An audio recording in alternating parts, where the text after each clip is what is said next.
Jeff, we're on 30 seconds early. Look at us. We're Surprise, everybody. Right? We're so efficient. It's wild how good we are at this. This is like snappy, man. We got this. This is a machine these days. We're starting 30 seconds early and 29 minutes late, all at the same time. Like, you texted me and you're like, okay, I could be good to go in like 20 minutes. And so like I put the notice out to the council chambers, like, it's gonna be like 20 to 30. Just because I know us. Right? Exactly. And I think it's probably been like 40. Yeah, it's been a little bit. We had to feed people, stuff like that, and it takes time. I had to feed the dogs. Yeah, I fed people, not dogs. You fed people. People food also. Did you feed the dogs people food? No, I fed them dog food. Yeah. We're pretty good about not doing people food. In fact, my I've said this, my dad passed away last year. Mm-hmm. My mom has since come to live with us here, which was she brought a little yappy dog, a little dachshund. And when they lived, when Oscar, there's the name of the dog, he lived over at their house, and dad would always feed him like cold cuts and hot dogs and that kind of stuff. He was just this little fat, but he's a dachshund, so like he didn't even have legs. It was just paws coming out of his whatever. But since he's been here, and I told my mama, like, we're not feeding the dogs that. That's not how we do that here. Mm-hmm. And so he's been on the diet that the other dogs are on. He's lost so much weight, and he's running, and he's playful, and he's youthful. He has little legs that have sprouted. And just think, we eat that stuff all the time. We don't in this house. I know, but I mean, I was talking about the society. People in general. So, yeah. It is wild to me, like, when I think about the stuff that we actually eat in this house, and I'm like, Tom Brady would be proud of us. You eat so well. But I don't understand the mechanics of what happens within my family's bodies. I don't get it. Well, there's what comes in, and then there's genetics. Right? And you can control one of those things. My wife, the very first time she went to the family reunion, my family reunion, we weren't even married yet. She was just the fiance then, but we took her. And this is a family reunion that goes back. I mean, we go back in America to colonial days, like pre-Civil War colonial Jamestown days. Mm-hmm. And we've been around. She's already gone. Oh. Get out of here. Go. Sorry. Yep. Anyway. So the clan comes together is really not the clan, not the clan with a C, the family. Yes. Clan. And she looks around and she looks at me and she goes, I understand now. That was her words. So anyway. Like, hey, good. We can still get married then. This is good. All right. Jeff, you know what's happening right now? What's that? All the folks on YouTube who are watching, hey, I came here to watch what you guys talk about. A show I haven't watched in 25 years either. But it's 3 minutes in, and you're talking about your family reunion. Yep. That's what we're doing. Thanks Uncle for sticking Stan. around. We should start that. We should. Hey, real quick, though, before we do that, hello to the people who are joining us live during the recording, our council chambers folks, our lovely council chambers folks. And you know what, Jeff? Here's the thing, and I mean this not just for you council chambers folks. I mean this for all of our patrons. I mean this for everybody who watches us on YouTube, but particularly you council chambers folks. Thank you guys so much for the support that you give for Jeff and I. You guys are a huge part of making this show continue, because Jeff and I were going to stop at Sleeping in Light. Yep. That was the original plan, but you guys have kept us going. So thank you guys so much for all of your support, and we're glad to have you guys here. You guys be commenting, chatting in the chat room. Jeff and I won't be doing that because we're going to be recording this audio podcast. We're going to catch up with you guys on the back end. So make sure you do that. We will catch up with you guys there. So we have that. For those of you out on YouTube, like I said, this is an audio podcast recording. What you guys are watching are the behind the scenes recording of our recording. Sure. Yeah. Something like that. We're recording us doing the recording of the recording that's going to go out. So when will now be now? Right now. we just passed it. Just Spaceballs. So good. Anyway, the other thing that I feel like I need to say. Yes. I am very clearly not in my normal space. You guys were around. This is kind of the same thing last week. I'm also as evidenced by just a few moments ago, not isolated as I normally am. So if things happen, if things don't sound, if whatever, we're just going to roll with it. Stuff's happening here. It'll be back eventually, but it's just not here right now. So. Can you give me a nice 15-second version of that clean for the audio? Yeah. In what way? What would be different from what I just said? You wouldn't talk about the things that just happened and what you can see around you and, those things. Fair enough. All right. Yes, I can do that. Well, welcome to the behind the scenes version, guys. Hey, listen, I just want to tell everybody out there, I am not in my normal recording space. I am not as isolated as I normally am. So if you hear extraneous sounds or taps on tables or things like that, I've done my best. I've done my best to isolate all of those things, but it could come through. If it does, we're just going to keep rocking, and we'll eventually be back in our normal space where none of that happens.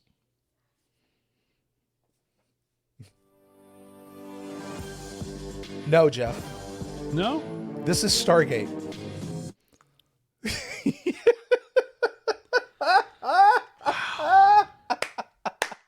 We haven't even recorded an episode of Stargate, and I don't know how long. I know, it's been like 2 weeks. It's been way too long. Like literally last night I was just like, I'm itching. I am itching for this. But all right, let's try this again. Hey, we don't edit this video, so what is folks. to be gained by Exactly. fighting? Maybe nothing. Maybe a lot. I'd like to be the one to make that decision. I want you to know that this thing just made a very large dent in my ship. The year is 2024. The name of the podcast, Babylon 5. For the first time. Welcome to Babylon 5 for the first time, not a Star Trek podcast. My name is Jeff Akin. And I'm Brent Allen. You know, Jeff and I are two veteran Star Trek podcasting nerds that a few years ago decided to get together and watch Babylon 5 for the very first time. And we fell so much in love with the show that we said, we're not just stopping at 110 episodes. Oh no, we're going to continue that journey. And now we are continuing that journey with Crusade for the first time. And just like always, we're going to be searching for the deep hidden messages that we find in the series. But don't worry, they're not going to be Star Trek messages. They're going to be sci-fi messages because this is not a Star Trek podcast. And to reinforce that, we're going to keep our long-running game of the rule of 3 up and alive. That limits us to no more than 3 references to Star Trek per episode. That's it. 3. 1, 2, 3. No substitutions, exchanges, or refund. And if we make one of those references, you're going to hear this. Hey, Brent. Hey, Jeff. We have a 5-star review. Oh, yes. This is another one off of Audible. Audible in the house. Love you on guys. On Audible, Wobagger says... Wobagger. I just want you to be ready for this one. Put the head inflation device down because this one might get us a little bit. You got me worried. Bump the ego a little bit. Wobagger says, Jeff and Brent are some of the best hosts out there. Good reactions and insights make them a must follow. It's been a blast listening to them go on the ride of Babylon 5, and the second time around should be just as fun. Wobagger, I can't comment anymore because you just said it all. Perfectly. I will say this. Honestly, Jeff, I got to tell you, it has been intentionally so. We have not been rewatching Babylon 5, and it's getting to the spot where there's been enough separation from the end of the show. I'm really ready to jump back into Babylon 5 and like rejoin Londo and Jakar and our friends there. And this has been great. I'm not trying to rush through this, but I'm really itching to get back into Babylon 5 for the second time, which is going to be a whole new show. And but I think you guys are going to find stuff in it that we never found in the first run. So exactly. It is hard. You know, I watch Crusade on the same streaming platform that I watched Babylon 5. Mm-hmm. And we're also on our Patreon. We're doing a reaction to another series that I also watch on that same platform. So Babylon 5 is like sitting there every time I log on to do that. And I'm always just like, I mean, what would it hurt to watch one? Watch an episode. I was that the other day. Like I had some time, downtime. I was like, I want to watch an episode of Babylon 5. I need to save it. Yep. I need to save it. So It's hard to do. it absolutely. You know what else is hard to do, Jeff? What's that? Make predictions and, Heck yes, it and is. see the future. Now, you and I are time travelers, so it's a little bit less hard for us, but sometimes we haven't visited there yet. Now, if you don't know what I'm talking about, what I mean is at the end of every episode, Jeff and I predict what we think the next week's episode is going to be about, never having seen the episode before, never watching trailers or looking at thumbnails or reading descriptions. All we get is the title and title alone. Well, this is the part of the show where we revisit our predictions from last week and see what we thought this week was going to be about. So, Jeff, you got it first. What did you think this one, The Path of Sorrows, was going to be about? I thought that they were going to go to a planet that might have something that they need, but to get it, they were going to have to walk a path. And along that path, they would face their inner demons and their sorrows. Really similar to the never-ending story where they saw their true selves. And Brent, I think I got pretty darn close on this one. We got a planet that had something they thought they might need. They didn't have to walk a path, but they had to face an inner sorrow or demon. I don't know, Jeff. I wanna push back on that a little bit. Yeah? Galen very clearly said, in order to enter, you have to enter through the path of sorrows. Yeah, So that's fair. And they did. they literally Dorina- walked a path. Yeah. When the door opened, they walked a path. They did walk the path. Okay, fair. I'll take it. What did you think it was going to be? Well, I said that this was going to be like the Stargate episode, Fair Game. I misspoke. Not Fair Game. I meant The Gamekeeper. Ow. The amazing episode with Dwight Schultz, which is where they would have to relive like some past traumatic moments. That is the only thing I could come up with Path of Sorrows. And that's literally what they were going through in this one, was reliving past what you call it. We just didn't have the gamekeeper to ruin the episode for us. Oh, it wasn't that bad. Well, Jeff, that's what you thought. That's what I thought. However, we know that there are friends out there who either have never watched Crusade before, they're just hanging out with us, which if that's the case, welcome. You guys are amazing. Cool. Or maybe they watched Crusade, but they did it like way back when it first aired, and they're like, it never really completed, so they haven't done a rewatch anytime since or soon. Jeff, why don't you take a moment, and why don't you remind the folks out there exactly what Why don't you take a moment and remind the folks out there exactly what the Path of Sorrows was truly about? Well, the team stands at the gates of Mordor, and they can't figure out how to get inside. Maybe not Mordor so much as the Houses of Healing, because this is supposed to be a healing place, and we're left to assume that they're hoping to find something that'll move them closer to a cure for the plague. Galen isn't a fan of assuming, though, and takes matters into his own hands. He berates Dorina to the point of tears, and then rubs one of them on the wall, opening the door. I sure hope he apologized to her later. It was pretty harsh. Once inside, they find a single small room holding a giant crystal ball with a guild navigator inside. Or maybe it's the caterpillar from Alice in Wonderland? Well, either way, it's a mystery, so they take it up to the Excalibur. From here, we dive into some backstory. We see Gideon get stranded by the Cerberus and picked up by Galen. Then we see him win Zombie. We finally see how he gets the Apocalypse box. He got it from Blinken, who is incredibly overjoyed to be free of that never-ending Mecha-Lecca-High garbage. Matheson gives us a peek at the telepath war. He went from Psy-Corps faithful to collaborator in about 47 seconds flat. Then he let the rebels blow up the facility he was in, but now he gets to leave his dream of flying through space with Earth Force. The caterpillar forgives the two of them, and they really appreciate it. In fact, they both get some of the best sleep they've gotten in years.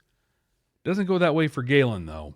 Galen was betrayed by some of his buddies, and then he held some lady friend that he was deeply in love with in his arms as she died. He didn't take the forgiveness so well, storming to the bullet trains to ride 120 miles per hour to nowhere. Gideon decides to send the alien ball back to its super tiny room in a super giant castle for whomever else might need it while on their travels. Brent, how was your walk down the Path of Sorrows? You know, Jeff, I understand just from comments over this last week that I've seen and people in our Discord community and all of that, that this episode seems to be a fairly highly thought of episode. This is a favorite episode of the series for a lot of people. I want to acknowledge that straight up front because, Jeff, I've got some bad news for you, man. Yeah? Yeah. This is going to be one of those weeks. Brent was not a fan of this episode. Buckle up. Here we go. You can send all emails to Jeff at Babylon5first.com. Listen, I'm just not one of them. I felt like this episode dragged on and on. I could see the makings of a great episode here. I really can. Exploring people's past, their inner motives, finding out what makes them tick. You know, the little factoids about their history, which I tend to find really fascinating and really fun. But in the end, I'm just not really entirely sure that the characters grew or changed from their encounters with this smoke globe guy.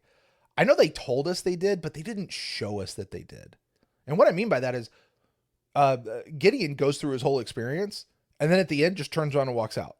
Matheson turns around and walks out. There's nothing there. And then we're just like, oh yeah, I slept really good last night. Like that's all we got. And I was just like, You know, typically when you get this kind of an episode, you expect your characters to go through some momentous change. Think Delenn when she did the dream walking, her own smoke dream thing, right? Or Londo when he had his very long night. Or Jakar when he got really high. You know what I mean? And met his dad.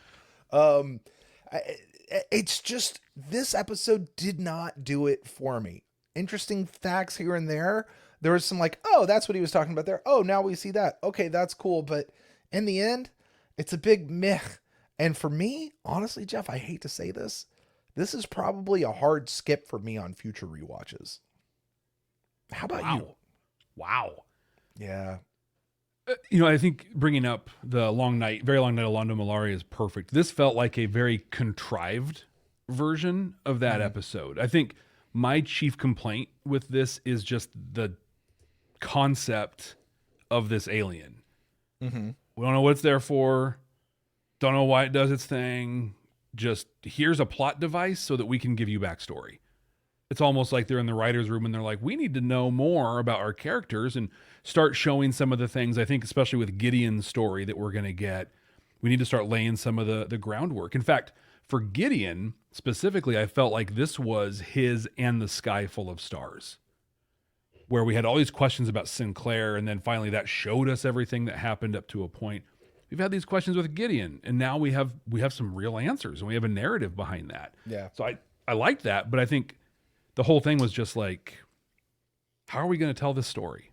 How are we going to find a reason to go back and do these things? That said, this might honestly be my favorite episode of the series so far. You're one of those people. Okay. I loved this episode. Did you so really? Much? Oh my God. Did you really? Yes. Yeah. Okay. All right. I felt I never felt bored. Even on the second watch through. Like I was just like, when I was taking notes, I didn't feel bored at all. In fact, I stopped taking notes because I was watching the show. We talked, was it last week, about great idea, not the best actors to pull stuff off. Not the problem this time. Like they talked certainly about, picked the best 3 actors in the cast. Oh yeah, and let them do stuff. Like really get in and go. Yeah. I was really impressed with this. And I don't know, we might have seen the entirety of the telepath war in that one scene. That's all you're going to get is that for the telepath war. It's about it. Yeah. But also on top of everything, you know, last week, guest stars that couldn't carry the water. Dude, the guest stars this week. Oh my gosh. Oh yeah. So incredible, right? Like I love them. And they have like roots in great sci-fi, and I don't know. I loved this episode.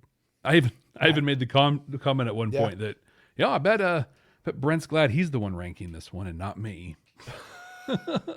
Here's the thing. And like I say, I want to fully acknowledge that I know I'm in the minority on this one. But I can't be untrue to how I experienced or felt about this show. Oh, absolutely. This was probably one of JMS's favorite episodes. Probably. This one to write. This one felt like a JMS episode more than a lot of the other ones have. If it did, it felt like a JMS episode in very early season 1 of Babylon 5. Really? It just, yeah. I just didn't. I didn't connect with it, and maybe there's something wrong with me. Look, I wasn't distracted by the episode. I wasn't or by stuff going on. I wasn't watching it while falling asleep. I don't know. We'll jump into this whole thing. As we go through this. So let's start at the very beginning, which is a very good place to start. A very good place to start. Thank you for picking that up. I appreciate that. When you read, you begin with ABC. So this is a place of healing, they say. Completely is the meeting place from Torment of Tantalus and Stargate. Oh, yeah. Yeah, good call. Right? Mm-hmm. Right? But they're trying to figure out how to go in. They've been there for 12 hours, he 12 says. hours. 12 hours. 40 some odd languages or whatever that he's been able to finally decipher. And they're like, what's the phrase? Like, you have to enter freely through the path of sorrows. Yeah. Jeff, you called it the gates of Mordor. My friend, you're absolutely wrong. These were the gates to the mines of Moria. Oh, Elvish okay. language above the door. Speak, friend, and enter. Enter freely through the path of sorrows. It just, I'm surprised Galen didn't make Dorina cry and then just take her face and rub it on the door itself. Just here, but she was already all bruised up, so it would have been right? fine. Well, yeah, right. No problem. We know that JMS likes his Lord of the Rings. We know he likes inserting the references. I mean, Jeff, it even looked like it did in the movie. And the movie wouldn't have come out for another couple years, right? Exactly. Yeah, a couple of years out. I don't know. When did this episode come out? Do we know? I have no idea. Maybe 01. So it might have been close. They might have been close. Might have been real close. But, I mean, it even looked like the entrance to the gates of Moria. Interesting. What did you think? What did you think when Galen just starts attacking Dorina and going after that? At first, I thought that it might have been part of like that techno mage training that she's been wanting. Like it's part of the breaking her down sort of thing. Yep. And then, but then as soon as like he pushed and started, I'm like, oh, okay. Got it. Got to get the for reals tier. We've seen this before. Yeah. Which like on that point, like I'm going to play both sides of this because I don't fully disagree with you in that, like I said, so much of this is contrived. And that was like just a bunch of tropes to get us to the point of, oh, I need tears, not just tears, but real tears. Yeah. So it kind of made sense to me pretty quickly. Did you figure it out? Yeah, I think I caught it pretty quick of what he was doing. I don't necessarily know that I knew exactly why, but I knew he was doing it on purpose. I didn't, until she cried, I didn't get he's trying to make her cry. Like, but I was like, he's doing this on purpose. He's done something. What did you think when he like flips open a little fireball in his hand and just shoots it over to Eilerson, and then later like opens up his jacket and it just comes flying back in? I was just upset he didn't hit Eilerson with it. I have two notes like in succession. One is just Eilerson, ugh, and then the other one is God, I've missed Galen. Right, we haven't seen Galen in a few episodes, have we? It's been a couple weeks, and immediately it was just like, oh, I'm glad he's here. Yeah, feels good. I think I said in last week's thing, like, man, we haven't seen Dorina or Galen in a few weeks, and well, here they are. Here they are. So they walk in, and there's the big snow globe thing, and on the inside is something that looked like a discarded Pomeroy suit. A used discarded Pomeroy suit. Right. Like this is after they took the makeup off an actor, and this is what was left over. Is kind of really. I really thought it was like a Pomeroy at first. I was like, what in the? Although people who watch, who've only watched Crusade, not watched Babylon 5, wouldn't even know what a Pomeroy is. Oh, sure they would. They'd literally show one almost completely naked in an earlier episode. Oh, that's right. Yeah, right. That's right. So they would know. They wouldn't have a different view of it. When I saw that thing, it made me see if you get this one. Mm-hmm. All I thought was turtle. Master of disguise. Am I not turtly enough for the Turtle Club? I got to tell you, that snow globe, though, and this might have actually been a little bit later in the episode, but it showed a side shot. Yeah. A side shot, and you could just see that seam right down the middle. I was like, I feel like that would be a solid piece of glass if this was real. Like, I literally made that comment in my reaction, just like, oh, not good. Not good. So we're just going to take this thing back up to our ship. Load it up. Just, it's not like we're here, put it on the ship. Let's take it. Like, really? There is a living thing inside of there that doesn't appear to be in distress. And you've had a telepathic communication where it's like, I don't even remember what he said to Gideon, but like, we're taking it with us. Like, the thing didn't even resist at all. It was like, okay, cool. He was just excited to do his thing wherever it was going to be. But it was one of those moments of just like, if this was almost any other sci-fi series, it either would have happened there in the castle, or there would have been a whole side story of, is it okay to move this thing? In this case, it's just like, that should have been a question. Nobody questioned that at all. Should we even move this? So can I jump thing? I just say this whole thing with walls that go 50 feet into the ground is built for this one sphere, and they're just like, yeah, let's just take it. Yeah. Like, do you think there's a reason it's here in the first place? Yeah. I want to jump forward just a little bit, though, because there's this thing with Galen where he's talking to it a little bit later in the episode. And he's like, did you think I know what you are? I've read all the text. You feed on the emotions of others because you have none. And the thing's response was, do you really believe all that you read? Or something like that. Mm-hmm. So my question to you, what is this thing? What is this alien? What's its purpose? What's its deal? Who put it there? Is it really just feeding on the emotions of others? And if it is it really even a bad thing? What do you think? Do you ever see is an FX show called What We Do in Shadows or something like that? It's a vampire. I did not, but okay. It's freaking brilliant. Okay. I know I'm getting the title. I'm butchering the title, but it's such a brilliant show. It's these vampires from, like hundreds and thousand years ago that are now living in New Jersey and like trying to still be vampires. But one of them is an energy vampire. And his whole thing is like, he goes and gets a job in an office, and he's the guy who's like, hey, you working hard or hardly working? How's, all the things that in life you're just like, oh my God, stop. And he feeds. Like there's a whole episode where he learns how to be an internet troll, and he's on like making comments. He's like, I can feed off the energy of hundreds of people at a time just by like, boom, boom, boom, boom, boom. Type this thing up. It's great. So that was my first thought. I'm like, oh, are we going to take like a sci-fi route? No, not at all. And we just left it in the dust. I think literally, this is a thing that exists to forgive people. An oracle, a something. So here's my question, and this may be, and you can stop me when I ask you this question if we want to get into it a little bit later in the next segment.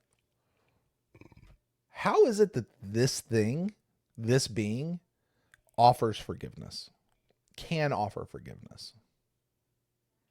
Isn't that wild? Yeah, we'll talk about that some later. Although what I'll say is, but I think it's okay to say, like, it's only part of the thing I was going to talk about, but it's a therapist.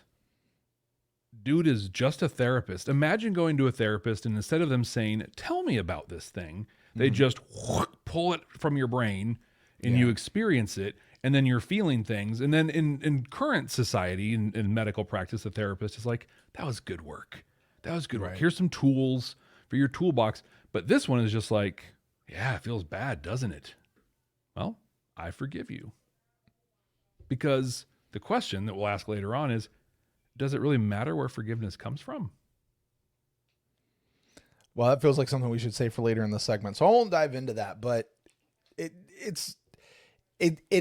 might be one of the things that's causing me to get so hung up on this episode, outside of the very unclear forgiveness part of it. But whatever.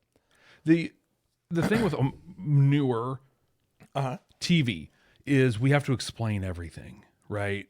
Here's the origin story for this and why blah, blah, blah, blah, blah. You go back to original series, Star Trek, you go back to Buck Rogers, you go back to, just old sci-fi. There's not a reason, just there's the thing and they do the thing and they take off. Yeah. And that's a lot of old Twilight Zone too, and so it's like, this felt like that. I had that desire of like, what is it? Why is it here? Who put it here? What's the purpose? Is it connected to something? And then I was just like, yeah, it's just a thing of the week. This is just an episode. This is just sci-fi. So let's ask this question. Have you ever gotten the feeling that Gideon or Matheson or Galen has been carrying around some big baggage of guilt that's been hampering them or weighing them down or preventing them from living their true lives or something of that nature? Like, has that... Yeah, a little bit. You have? Little bit. You have? Really? So Matheson, not so much. With Matheson, I just got the impression that there is a story there. Mm-hmm. He's dropped those little hints of like, whoa, we're not going to do that or else we'll end up with a new Psy-Corps. And then there was the time where he read Braytak's mind and knew that he was going to die. And he had that like freak out in his quarters of, but I can do this and I can't. And what's I have this huge dilemma. And so it's like, he's got some stuff back there. Gideon, absolutely. They've had the story now through a couple of episodes of I won't leave anyone behind. I'm going to go back at all costs for whatever. And we've gotten little hints of this Cerberus storyline enough where it's like, again, that's why I had to call it his And the Sky Full of Stars. This is that mystery that's causing him now to act some way. And Galen, oh, hell yeah. That guy has a massive volume of some stuff that's going on in his life that he is deeply, deeply repressing. He just has that bubbling fury and anger all the time just under the surface. Like right there. It just kind of comes out from time to time. But I will say, like at the end of Gideon's thing, he's all upset. He's like, well, so now what are you gonna do? Blackmail me? This stuff. What's the big deal? And it's just like, I forgive you. And I'm like, what was there to forgive in that story? Like, is it that that dude got hit by a car that he had nothing to do with? Well, no. So my interpretation of Gideon and Matheson, okay, and I wrote this down. Okay, so let's have this because we'll go. We'll dive into each one of these three deals. Okay. Yeah. But real quick, when I watched that and I made this note, like what each one's thing was. Gideon, what did Gideon have to be guilty over? Survivor guilt. Survivor's guilt. Right. That's what I had. Survivor's guilt. Okay. What did Matheson have to feel guilty about? Blowing up his Psy-Corps building. Okay. And his role in that. Right. You're right. Galen didn't really seem to have much to be guilty about, but what Galen really needed was to forgive himself. No, he himself needed to forgive. He needed to forgive God or the universe, whatever you want to call it. Which I love they used interchangeably. I really appreciated that. He needed that. Yeah. And I think that's there's a needs forgiveness, and this could be a message that I'm just now thinking of. I didn't have it written down. The need to forgive or the necessity of forgiving is just as important for the cleansing and the healing of the soul as being forgiven. Yeah. You know what I mean? I'd go so far as to say it's even more cleansing than being forgiven. Really might be. Yeah, really might be. But like I said, that's getting a little bit far ahead of ourselves. Let's dive into the memories. Let's talk about it. You just want to take them in order, Gideon, Matheson, and Galen? All right. Let's do it that way. So Gideon goes through, and first of all, we see the dude from Battlestar Galactica. Yep. Right? He pops in. I don't even remember his name from Battlestar Galactica. What was it? You Well, probably know. Who was it? No, I don't think there was anybody from Battlestar. That was the commander guy, wasn't it? Was it? I didn't. The commander guy on the ship who was looking all young. He was like the first officer guy for Edward James Olmos in Battlestar Galactica. That was Ty. That was Yeah, Saul Ty or whatever his name was. Was it? I didn't get that. Pretty sure. I could be wrong. Pretty sure. Literally going to look. Yeah, that's fine. I'm probably wrong, but that's who I thought it was. That's where my mind went. Because I did at first go like, wait, don't we know this guy? Was he that guy that fought Sheridan, like commanded the thing at the end, and then we saw him in the beginning, and I was like, no, he can't because he very clearly blew up. But regardless, so we see him, and Gideon comes in. Clearly, this is a memory. I'm like, oh great, we're going into memories, and he just comes in full tactical gear, has his gun raised to the sky. Right, yeah. Right? Finger on the trigger, not off to the side. And I was like, oh, they de-aged him. Like they made him look younger here. Mm-hmm. Cool. You need to go out in an EVA suit and check out some damage to the ship. No problem. They put him in the EVA suit. They shoot him out into space. And all of a sudden he looks exactly the same like we've seen him now, however many years later. I'm like, yeah, no, the de-aging piece didn't work on you there. When he popped onto the bridge, I was just like, yeah. Like the helmet seemed a little bit too big, and I'm just like, I want this series of like goofy Gideon trying to fit in as a secure. Hey guys, hey, I'm here. Sorry, it's a little late. Right. But the XO that we saw was an actor named Daniel Guzman, who was not in anything other than Crusade and Beverly Hills 90210 that we would have known. No. Really? Yep. I refuse to believe that. Okay, fine. Yeah, there were some incredible big time. Oh wait, no, Captain Ross was who it was. Patrick Saint-Esprit. He was in the Hunger Games. Oh. Yeah, that's what I see. The big thing is the Hunger Games. Sons of Anarchy. He was a regular on Sons of Anarchy. It looks like. All right. But all right. Yeah, not a BSG dude. Okay, whatever. I stand corrected. Thanks, Internet. Corrected. Right. So he goes out, and Gideon has. Okay, first of all, the EVA suit. Were they just short on budget for this week when they designed that costume? That thing looked like it was straight up out of Captain Proton, man. I wanted to believe that it was an intentional homage to Star Trek, the original series. Like with the blue, yellow, and red, like connector lines and stuff. It was, the helmet was awful. Everything about that thing. I swear I saw the helmet shaking, just like the one that he was wearing on the bridge of the thing. Maybe Gary Cole just has an oddly shaped head. Maybe that's maybe. But Ensign Gideon, who looks remarkably like Captain Gideon. Well, what's interesting though with that, like I did the math from, so he's out floating around in space, and he watches the techno mages fly away. That happened in season 2 of Babylon 5, right? Oh, we're going to talk about this. Oh, go ahead, please. Okay, yeah. Please. So then we go to the end of Babylon 5, and then this is 5 years later. So in 8 years, we go from goofy Ensign Gideon to Captain of the Excalibur. To grizzled first contact expert. Yeah. To Captain Gideon. And this is not his first command either. Nope. It might not even be his second command. He's been around the block quite a bit. The timeline on this just doesn't work for me. Okay, let's do this one too. Matheson is in Psi Corps during the Telepath War, sometime in the intervening 5 years between the end of season 5 and Crusade.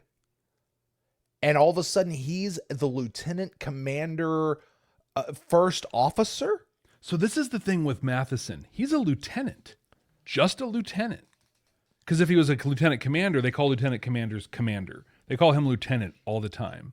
And he's XO? I don't get it. Now, being a lieutenant in that time totally makes sense. But XO, maybe that's only because Gideon made the demand, but it's weird they didn't give him the rank bump. One person on our Patreon commented and said, maybe this isn't Matheson's first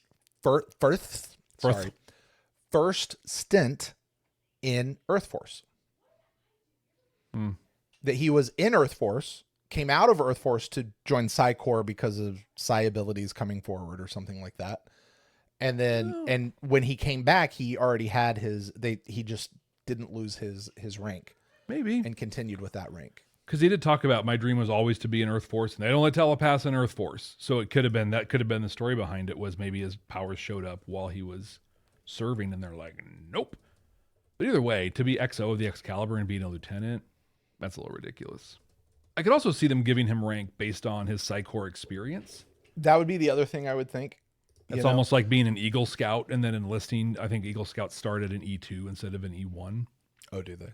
I think. It used to be that way, at least. Didn't, wasn't there a thing where, and this is strictly America, like after, when we had the Revolutionary War, people who were certain officers in the British Army were automatically that officer in the American Army? I remember, I or think something so. like came over like that or something. I don't know. If you watch our reactions to Timeless on Patreon, you'll know that my knowledge of the history of the American Revolution is very lacking. You and I are very opposite, Jeff. Well, you literally live there, where you get to go to those places. It's pretty cool. I literally lived in those places. It's very true. Very true. So, definitely neat to hear to get the connections of Clark's presidency and those certain things. Definitely nice to have those kind of connecting points. Well, he was floating out in space, though. So we've seen this. We've seen that moment a couple of times. And the first time we saw it, he's floating. We see some of the ships, and he's saying, "Don't leave, don't leave." And at first, I was like, he doesn't want the techno mages to leave. But then to be like, no, literally, like that's his last hope for life. He doesn't know who they are. It's literally you're on a life raft in the middle of the ocean, and the yacht just keeps going and doesn't see you. Oh, that was dark. So we got how he and Galen meet. Mm-hmm. Cool. See, like that's the thing. This is everything that I saw here. Like, oh, he's the ensign. Okay, cool. Oh, this is how he gets left behind by the Cerberus. Okay, cool. Oh, he's feeling survivors. Oh, okay, cool. Oh, he gets picked up by this weird alien thing. Uh-oh, is he about to get poked and prodded? Oh no, it's Galen. Oh, this is how he meets Galen, and they have a relationship. Cool.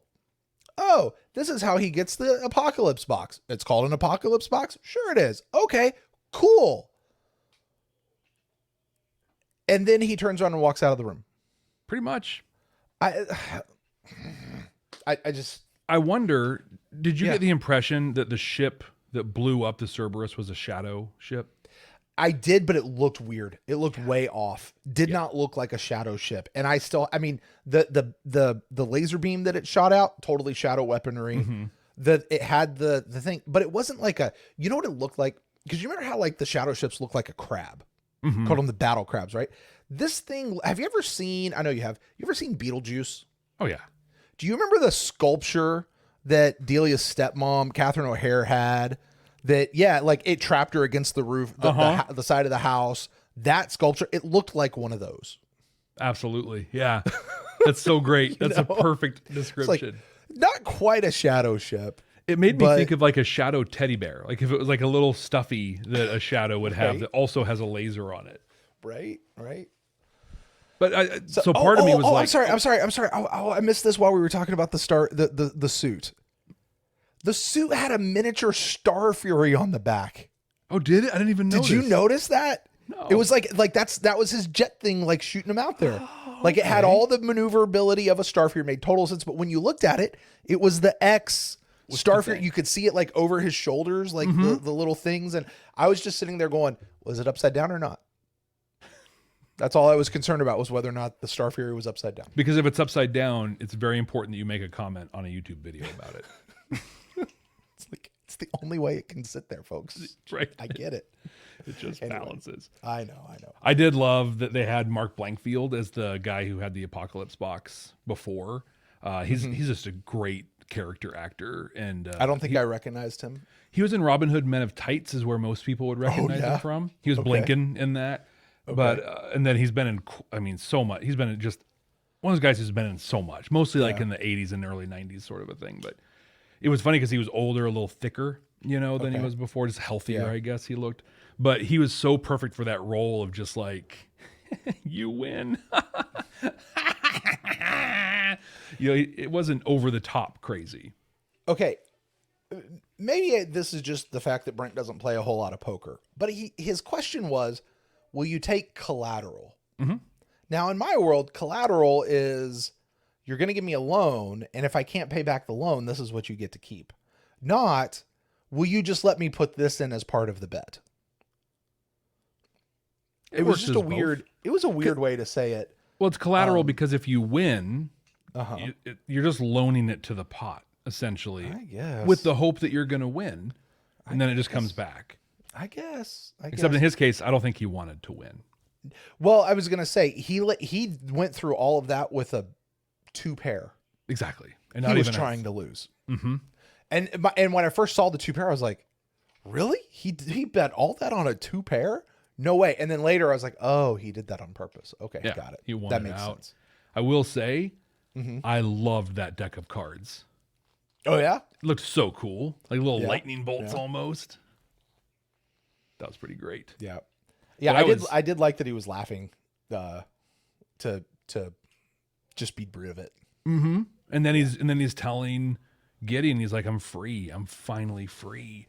And it just made me so angry that we're not good, because that was the seed of a story for Gideon where he was going to get hooked on the box or something like that. Like he was going to have his poker moment, and we'll never get to see that.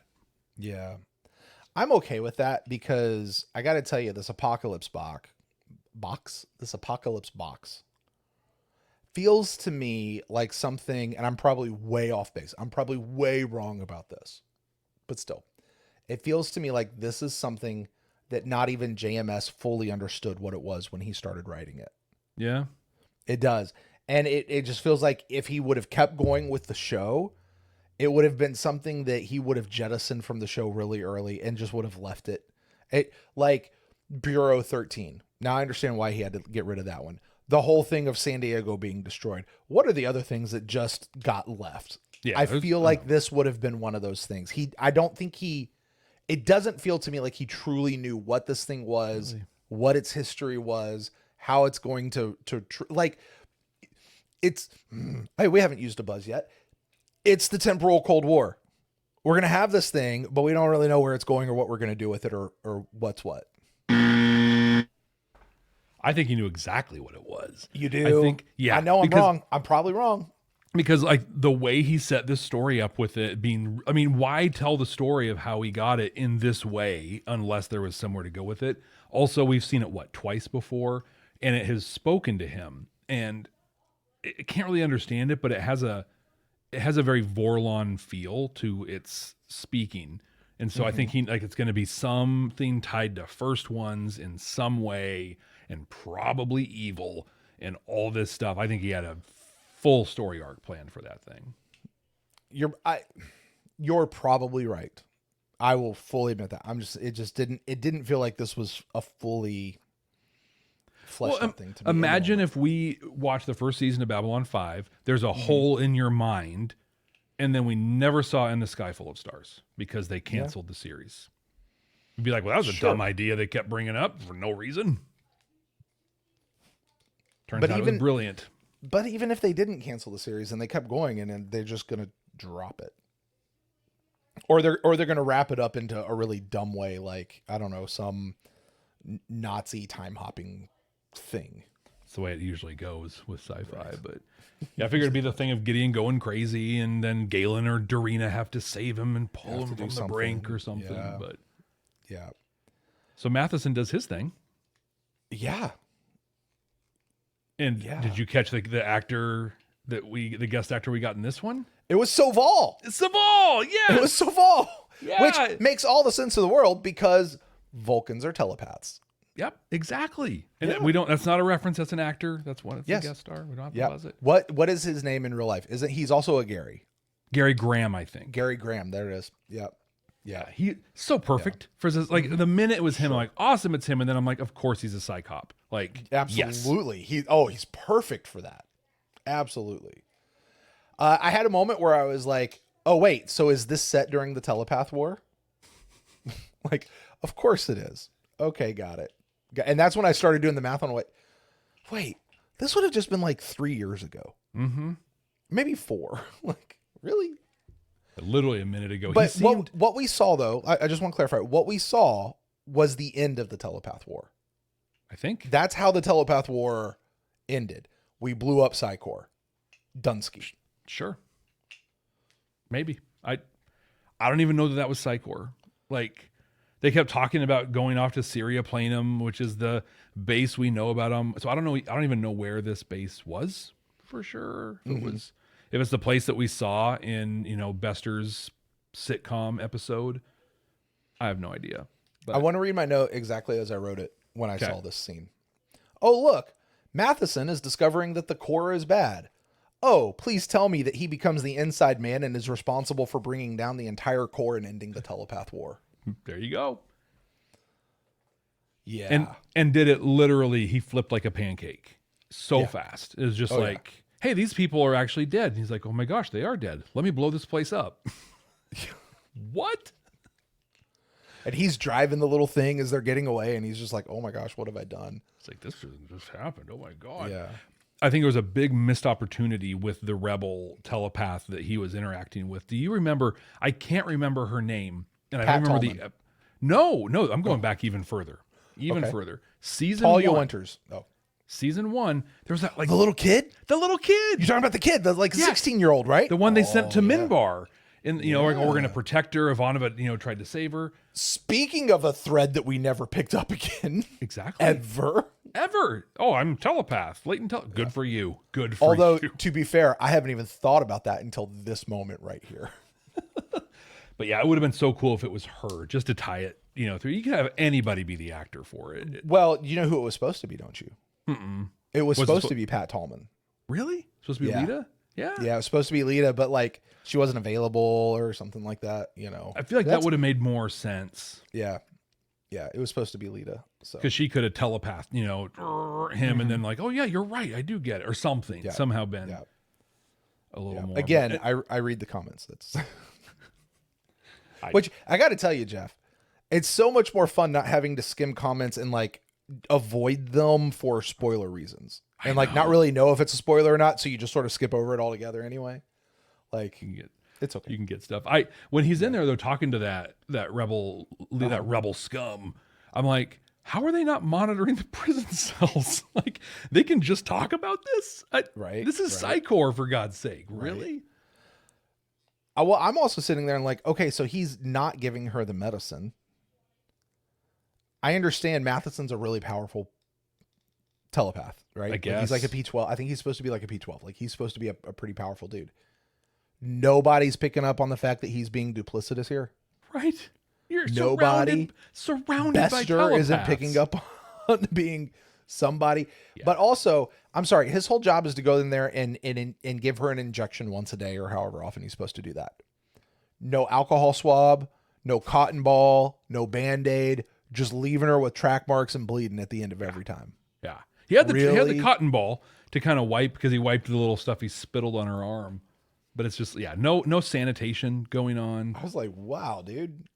Wow. His was by far the weakest of the stories. Yeah, my thing was, okay, so we're showing all of this about Matheson. So what? And that's my question. Has he come to some new understanding of himself? Was he seeking absolution in his role? No. He walked in, got his memory probed, and then bounced. Mm-hmm. There was nothing. And like, give me something. Give me, make it matter. More than just, I slept really good last night, 20 minutes later in the episode. And then that's it.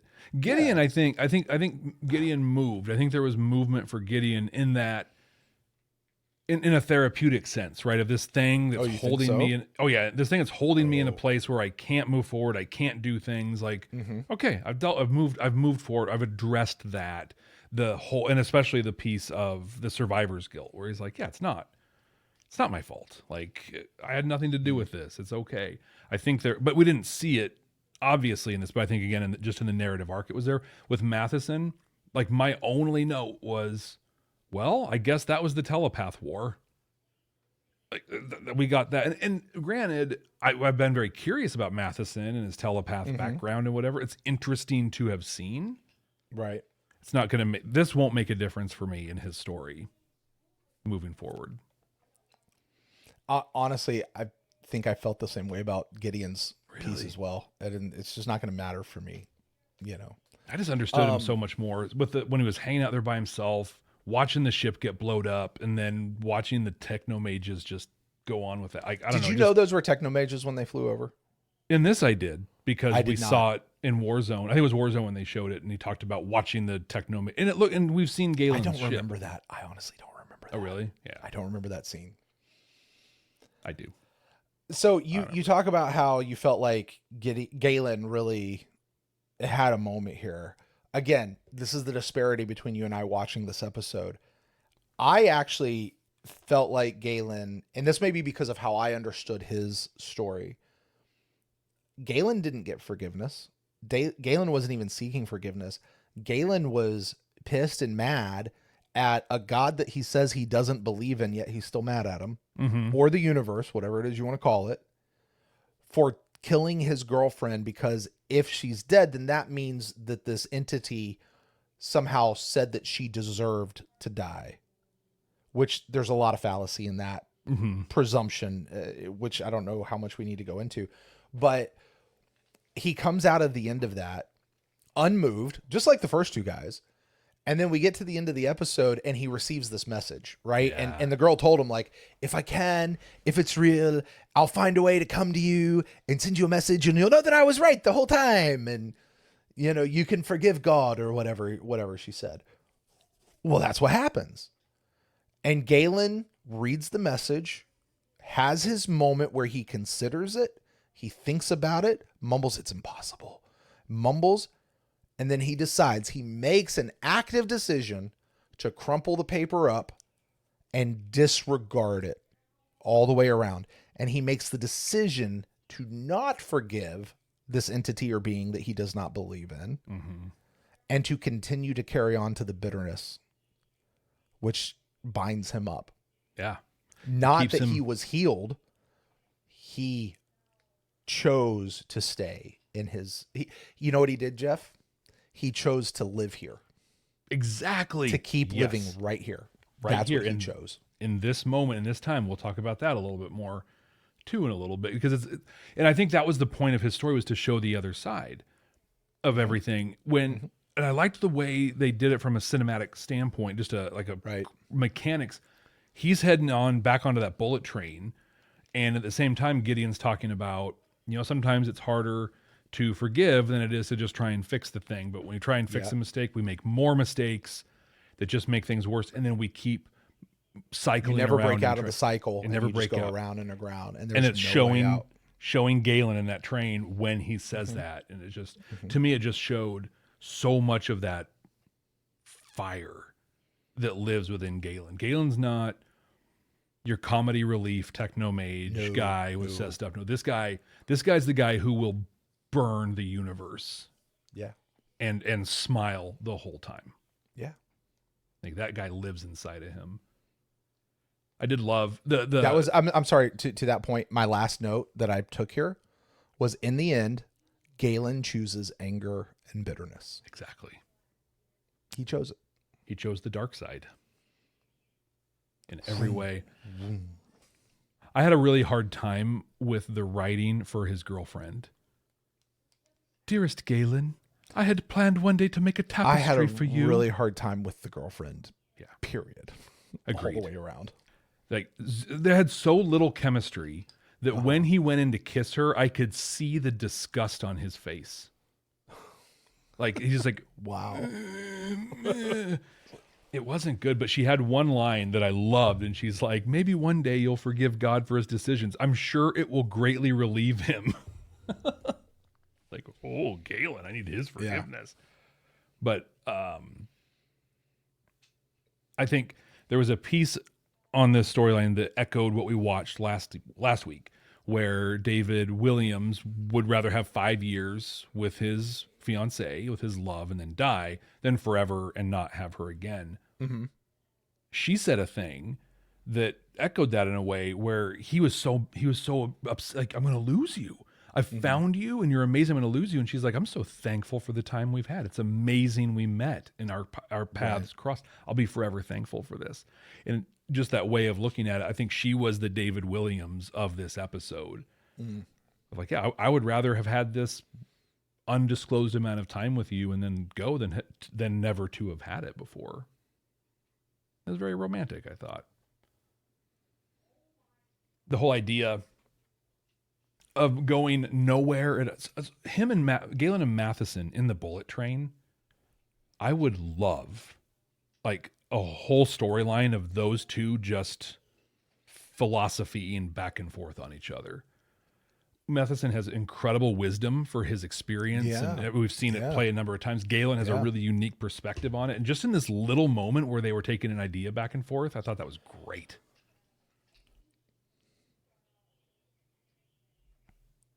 Well, Jeff, unless you have anything else, I think we're at that spot of the episode where it's time that we boil this all down. We see if this episode has any of those sci-fi messages we talk about so often here at the channel.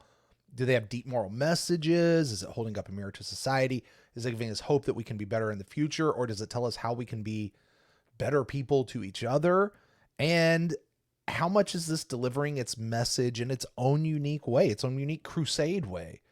So, Jeff, I'll ask you, what messages did you find here? Although we've started discussing them already, what messages did you find here in the Path of Sorrows? It would have been hard to not discuss them because honestly, there was very little to this episode other than the message. Right? This is what I'm saying. Sorry. I love that. I love episodes that are just about the message, though. It's just, you know what? I think I feel about this episode the way most people feel about TKO. Really? I do. But you remember how much I liked TKO? Like I'm with you on TKO. It's not the best episode of the whole show, but I think it's a very good episode because of what it did. This one just didn't do the thing that TKO did for me. I don't know. I'm way in the minority on this one.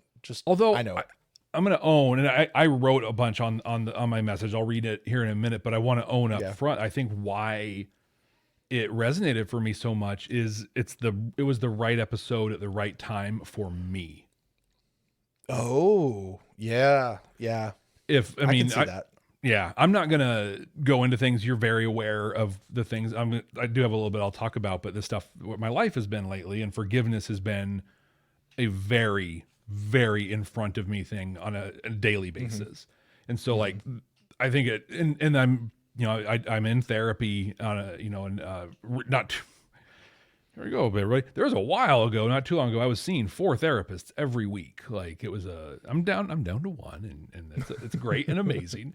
Cause you make progress, but like to me, just everything. That was fun scheduling around, by the way. It was great. And I need that was a time. Hey, you know what? No, but seriously, I'm proud of you for doing the work. I really am. Thanks. I got a front row seat to watch that, and I'm really proud of you for the work you did.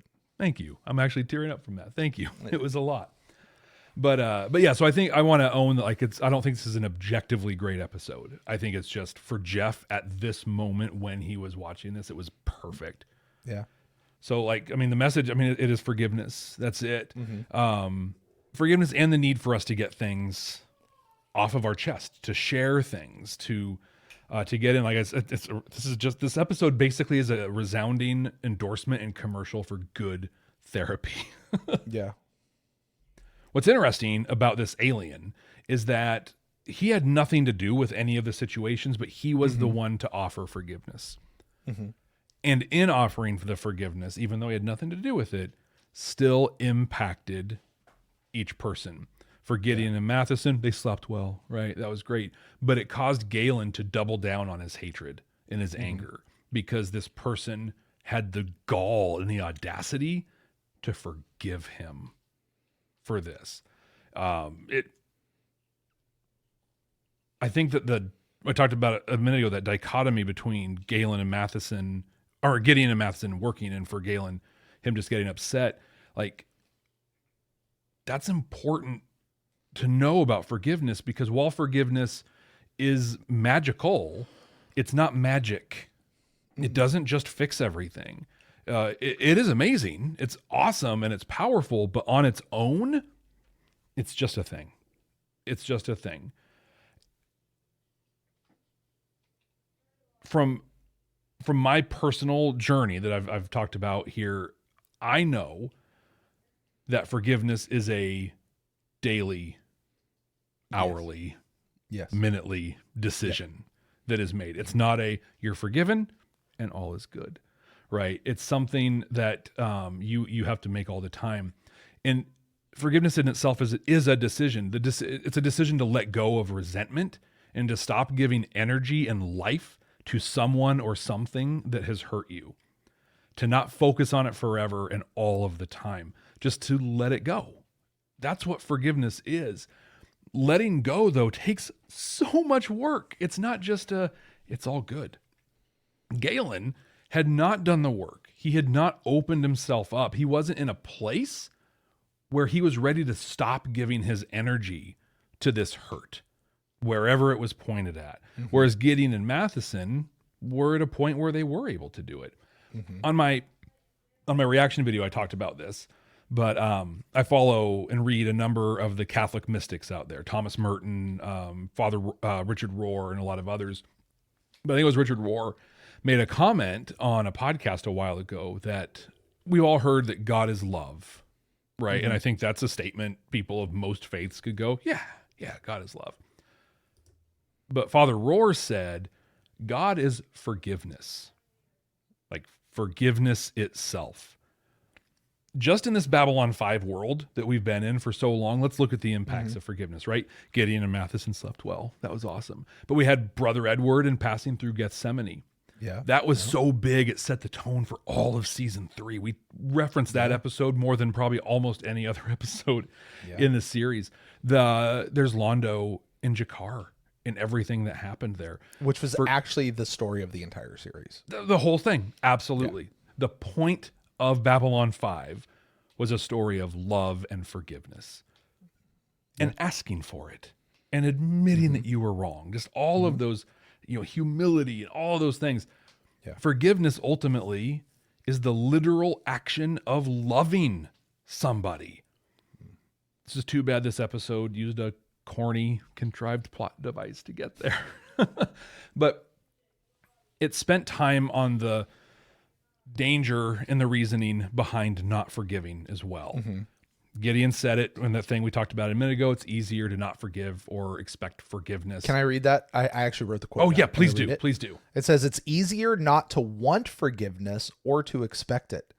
You just keep trying to fix the mistake so we don't have to ask. But you wind up trying so hard to atone for one set of mistakes. You overcompensate and make new ones, and you can never break out of the cycle, and you just keep going around and around, and there's no way out. I want to ask you, oh viewer, oh listener, what are you going? I'm sorry, I thought you were talking about me. And you too, Brent. No, ask you viewers, too. Yes. I ask myself this too all the time. What am I spinning? Where's my cycle? Where am I not stopping and letting go? Because it sucks. It's not a good cycle to be in. Galen doesn't want to be in that cycle. Yeah. It's not a place he wants to be. I want to share a thing that I've heard. I heard, and it's helped me a lot through my journey, but it's about forgiveness and how to approach it from people. Because here's the thing about forgiveness. Oftentimes the person who you need forgiveness from, or that you need to forgive, is someone you will never talk to again. Nope. That person physically is no longer in your life. Yeah. And you're still giving them energy and life to this thing that existed in a different time. So as you said earlier, you're living back in Wolf 359 when Jennifer was dying instead of living now.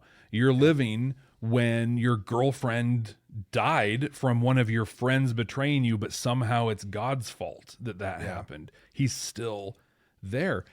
You have to be able to forgive to get out of that cycle. Forgiveness is not endorsing a thing. Forgiveness is not saying that a thing was okay. It's saying, I'm not going to give it energy anymore. And a phrase that I heard that's been helpful for me, and you can adapt for yourself, but it was, and for myself, I've said this to the mental and emotional image of the person for whom I demand forgiveness from, but also to myself, because in the whole thing, there's places I need to forgive myself. But the phrase is, I can see that what you were doing might have worked for you at the time, but it never, ever worked for me. It's that simple. And with Galen, if he's talking to the universe, at that time, that might have worked for you. It does not work for me. Boom. And from there, you can open yourself up and do the work and begin to forgive. We're not doing ratings anymore, Brent, but if we were, I would give this 5 whatevers. Because I think it was a singular message. I think the message was delivered with clarity and it explored both sides of the message. As to, was it in a super Crusade kind of way? No, it was in a very generic sci-fi kind of way. We just happened to get some backstory with it as well.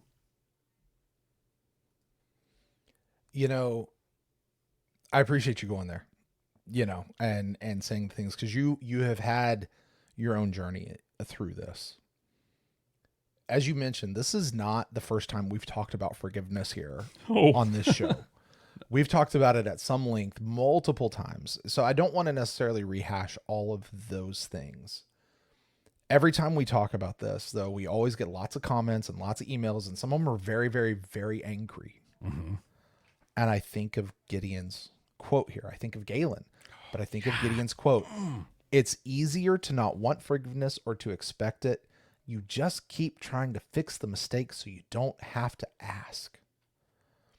I am a proponent of, now this is me, different people have different takes, it's fine, but I find this pretty ubiquitous, and this sounds so arrogant when I say this, and it's going to sound arrogant, so prep yourself for the emails, Jeff. I usually find I'm right. When everything boils down, I usually kind of go back to, I was kind of right.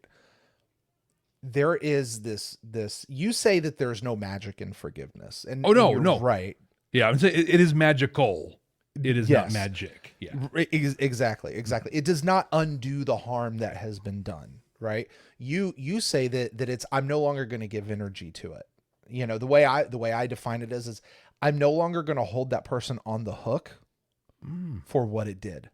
I like that. I'm going to, and they don't have to physically be in your face for you to do that. Right. They don't have to physically come and say, I'm sorry, will you forgive me? They don't have to do that for you to issue forgiveness.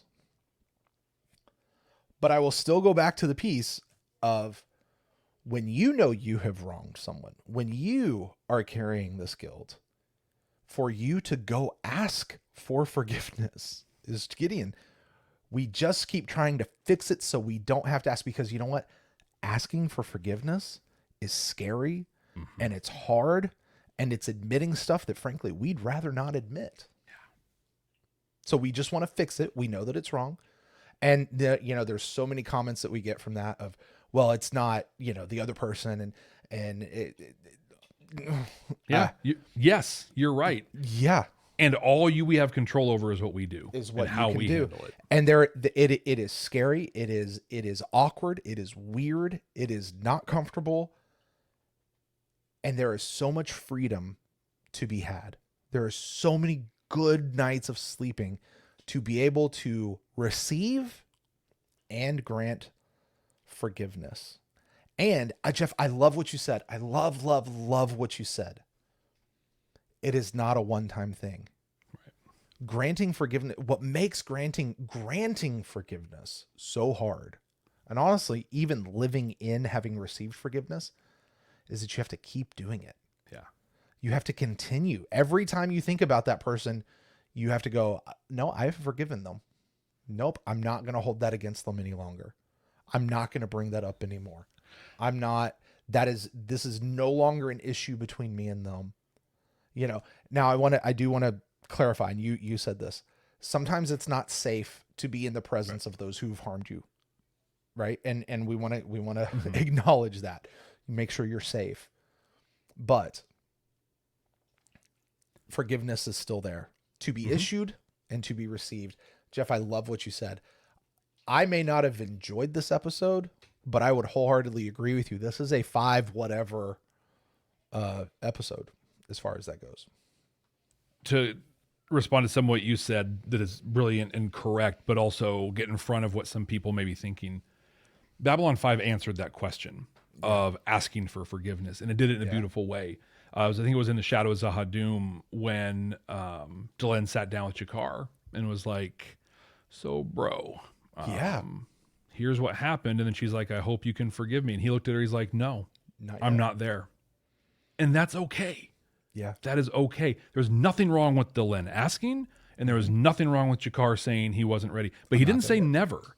He said, I will never forgive you. He said, no, I'm not ready to do that. Yeah. It would have been cool if they revisited that at some point. Didn't he actually say, I may be ready someday, but I'm not ready today? I feel like it was. I feel like he said something like that. Yeah. It was a great response, but I'm glad you brought that up because I'd forgotten about that. I'm so glad you brought that up because that's absolutely right. It was beautifully done. It's okay to not be there. But I would encourage you I'm going to look right into the camera, as your friend, as somebody who actually cares about you, even if I don't know you, trust me, I do care about you. It's okay to not be there. Be on the journey, be on the road, do the work to get there because you don't want to live here. You don't want to stay here in this space. Otherwise you wind up like Galen. Exactly. Bitter and mean and angry and not free. Or worse. You know, I'm not going to go into detail on this, but literally if it wasn't for my work and being able to forgive, we wouldn't be here right now having this show. You're absolutely right. Yeah. You're absolutely right. And again, I reiterate, I'm so proud of you and the work you've done. Thank you. Well, speaking of being proud of you, Brent, I'm proud of you because I'm going to be proud of you. We're going to lighten things up a little more and have a little bit of fun. And we're going to create the 100% correct, objectively, undeniably correct ranking of the entire series of Crusade. You get to do that, my friend. And our current top 5, in number 5, we have Each Night I Dream of Home. In number 4, Appearances and Other Deceits. 3 is Warzone. 2, The Needs of Earth. And number 1 is The Long Road. Brent, will The Path of Sorrows crack the top 5? Jeff, I'm going to do something I don't know that we've ever done on this show in any form whatsoever. We've done a lot of stuff with the rankings, so and you're probably going to tell me that I'm wrong, and you'll be able to name exactly the last time we did this. Here's the thing. I'm not going to rank this. You are. What? This episode meant so much to you and had such an impact on you. I am going to cede the ranking to you. Yeah, we've never done that before. No, we haven't before. I feel like I appreciate it. I also feel like it's a cop out. No, it's not a cop out. No, because here's the thing. If you were to leave this to me, this would be like number 7 or 8. Really? And I don't think it's fair because I know I'm in the minority. I know that while there are some out there who agree with me because I've seen the comments, the majority of people, this is a favorite episode. And people connect with this episode in a way that I just don't. This is not an episode I connect with. It is unfair for me to do the ranking on this. Well, I am, if anything, the paragon of fairness. So what I'm going to do is down the middle, no emotions whatsoever. At all. Complete and total objectivity here. That's all that we're dealing with. Because for me, if I was just straight up ranking this would be number 2 on the thing. But it's got a lot of faults. I've used the word contrived, I think 16 times, but it's the best word I can think of to describe the episode. And you're right. We know that they changed either because we tell our own story, I have my own headcanon that fills in the blanks, or because they told us, which is literally the worst way to do it. And so it's going to be at number 4. It's still definitely way up there. I just want to acknowledge that it is what it is, and it hit me when it hit me. There you go. I appreciate that. Thanks for the seeding of that. I appreciate that. And Brent, with that, we're done with the Path of Sorrows. That's it. Yeah, I know. I need a second. Next week, we're going to be watching an episode called Ruling from the Tomb for the first time. Like you said earlier, we've never seen these episodes, looked at thumbnails or previews or anything of any kind. We just know the title. Brent, what do you think is going to happen next week in Ruling from the Tomb? Jeff, we're going to get a great crossover next week. Are you thinking Stargate crossover? Oh, absolutely. Here's what we're going to learn is that Babylon 5 is in the same universe as Stargate. Totally. That's what we're going to learn. And they're going to find a literal tomb, and there's going to be a gold or some other god-like thing there that from the grave is like there's inscriptions on the wall, or they're still being able to communicate with the spirit, something of that nature. It's going to be like that. We're ruling from the tomb. This is it wouldn't shock me if there's a whole-on sarcophagus and this thing is trapped inside like a jail or something. And yeah, ruling from the tomb. It'd be a sarcophagus, big ring on the wall behind it. Absolutely. My first thought 100% was Stargate. I'm just like, isn't that wild how just the word tomb can just all of a sudden conjure that? Oh, and you know who it's going to be? Hathor. Oh, your favorite. She's dead. She dead. God, we're really close on a lot of our predictions on this one. What I figured it was going to be is this is going to be an original series Star Trek episode where they go to a planet and there's some old god that's actually been dead forever. And like you said, there's inscriptions and some books and they're following the rules, and Gideon is going to kirk the civilization out of it basically. And they're going to end up not getting the thing that they need because of that. I love that you have time to think about this way before I do. You have time too. You have the list this time. Oh, it's true, but I haven't looked at all. So we did Babylon 5 for all of you there. I was the only one with the run list, sheet of everything. I mean, I could pull it up. I knew where it was. I just didn't. Yeah. For the sake of the show. Yeah. I had a little time, which is pretty wild when you think about our records in predictions. It's like I had time to think and was still that far off. But this time, like, because we had to have a whole discussion around which order are we going to use, and so we actually have a master sheet that we run off of. So can't fully take the credit there. So Brent,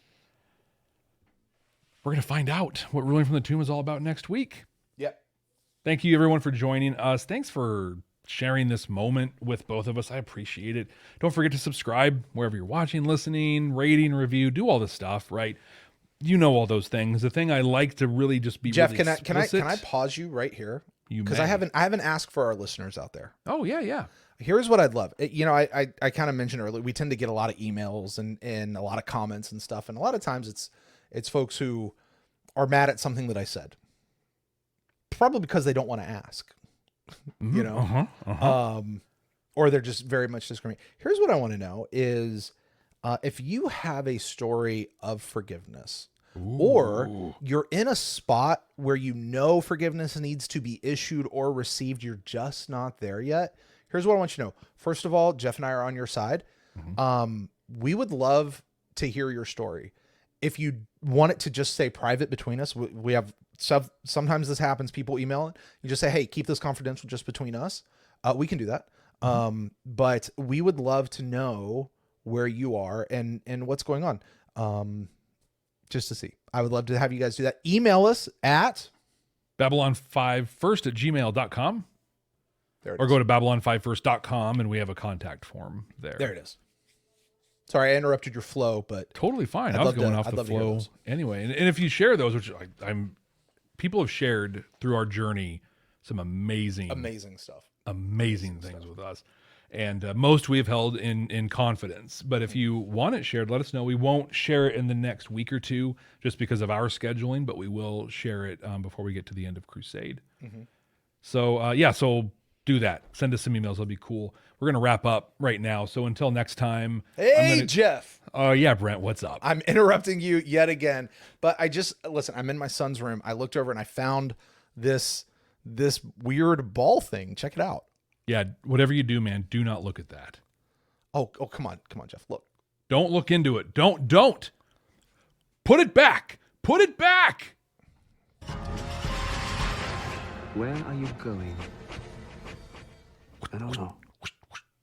It's just a Pokeball. I know, but you don't want to look into it. You don't know what horrors the ready? Pokemon are going to bring for you. Oh, no. Hey, shout out to just- Nia. Should just like immediately remove you from the broad, like right there. Just, oh my God, what happened? Oh man, Jeff. Hey, listen. I know we're getting late. I know you've got things there. I had one note that we didn't get to that I just have to share. Yeah. So the episode is ending, right? They put the thing back and they're flying off. And this other shuttle, like they're flying, this other shuttle comes and lands. Yeah. They don't say anything. No. They don't anything. Well, I think that was very much just the cycle goes on for other folks. I know. I just thought it was ridiculous. Here's somebody else's story that is about to happen. I thought it was ridiculous. They didn't be like, oh my gosh, what is that thing coming? And then the poor actor who probably sat in a makeup chair for 7 hours to be on screen for 14 seconds. Oh, right. I hope they paid them scale at least. Right. But we do. We're going to wrap up. We're not going to spend too much time, but Club 65, you're here. We're hanging out with our Council Chambers. Council Chambers has been on. We got a good chunk of people here. And just a great one I want to start with is from Nia, who just echoes you, Brent, over from our Stargate podcast, where she says, you're a good guesser, Jeff. I love it. You're a great guesser, Jeff. You're a great guesser. Nia has had some hard sleep all week. Nia, I hope you get better sleep. I really do. But Nia said this, and I've got to throw this out there. I knew it, Jeff. I knew it. JMS says this is one of my favorites. It was one of the scripts that was written while we were still shooting the first 5 before TNT got into the process. When that happened, they made it clear that they hated the story and felt that nobody would be interested in the backstory at all. And they asked for it all to be taken out and let them run into this alien and make him some evil character, an emotional vampire who drives them insane. This was one of the first scripts where I dug in my heels big time and refused to do what they asked. I knew it would be powerful, and they thought it would be utterly interesting, and they were wrong. Brent, you're TNT. I am. Well, because here's the thing. He didn't want to do Warzone, but he did anyway at the behest of TNT. I loved Warzone. I thought it was a great show. Same. It was a great episode. So you're in the middle. But yeah, I would have been on the TNT side going, meh. I have a fun one here I want to share from Ben. Yeah. Kudos to you. Brent letting Jeff rank because it meant so much to him is a great leadership example. Appreciate both of you. I like that. Original air date. Oh, we were asking about this. This air date was 1999. Okay. Lord of the Rings was 2001. 2000. Yeah. It came out November 2000 was the fellowship. Yeah. Nia put something in here. Galen needed real tears because he couldn't cry himself. Oh, that is now that would have been an interesting. Let's talk about that. Or if his inability to cry. Oh, here you go. His inability to cry is because he's holding on to all this anger and bitterness, and him going through this process freed him, and we see him crying at the end. And he's made a change. Oh, he made that change. Yeah. You know what I mean? It meant something, not just, I got a good night of sleep. Yeah. Could have been just the one tear that came down like, oh, something happened. Yeah. Ben mentions that this was an episode that would have been on the line of like Sky Full of Stars or Signs of Importance. This one would have filled in a lot of stuff moving on before being canceled. And I feel that. I can see that being the thing. Becky put one up here that speaks to me a lot. As we record this, Dragon Age: The Veilguard is recently released, and so is a thing of Dragonware. She says, as a longtime BioWare fan, I nicknamed the little dude Cole and thought of it as a spirit of compassion. There you go.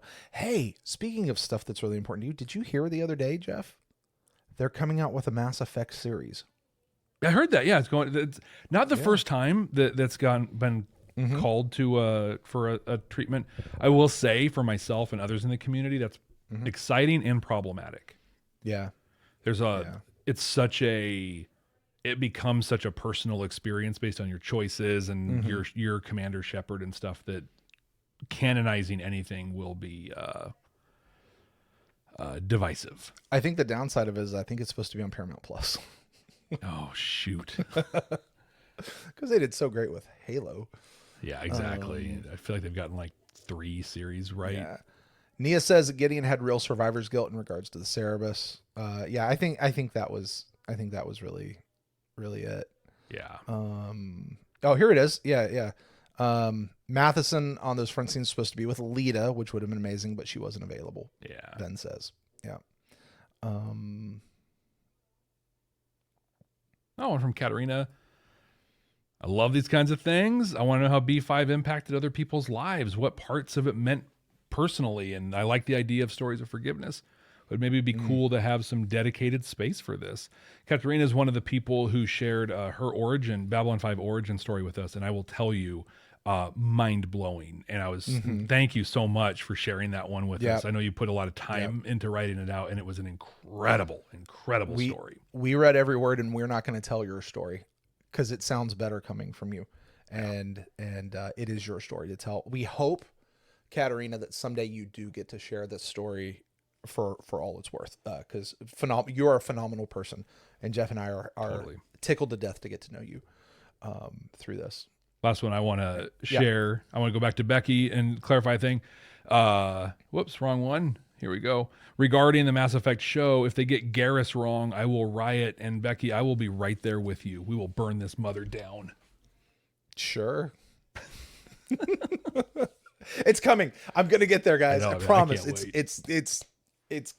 I'm gonna get there. And we'll finish with this. I saw this too. JMS announced some significant announcement coming next week on his Twitter today. Any idea what this might be? So Jeff and I have. I said, should we tell him? Well, I mean, we went and talked to him. We're not allowed to really say.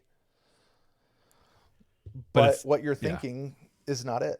So exactly. It's not even close. No, not even close.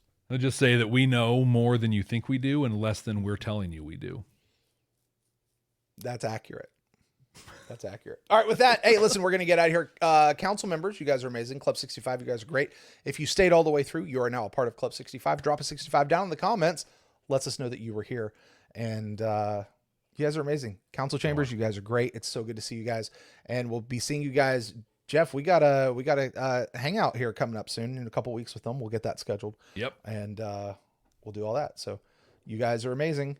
And we'll what? No.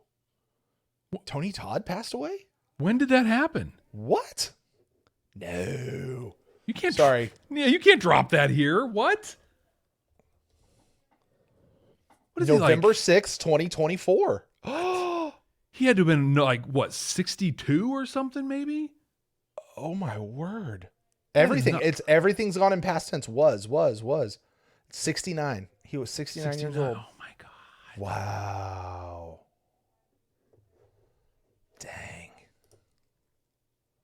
Dang it, man. What a way to... Well, rest in power, legend. There you go. All right, guys, we're going to get out of here. Thank you guys so much. I'm going to go cry now.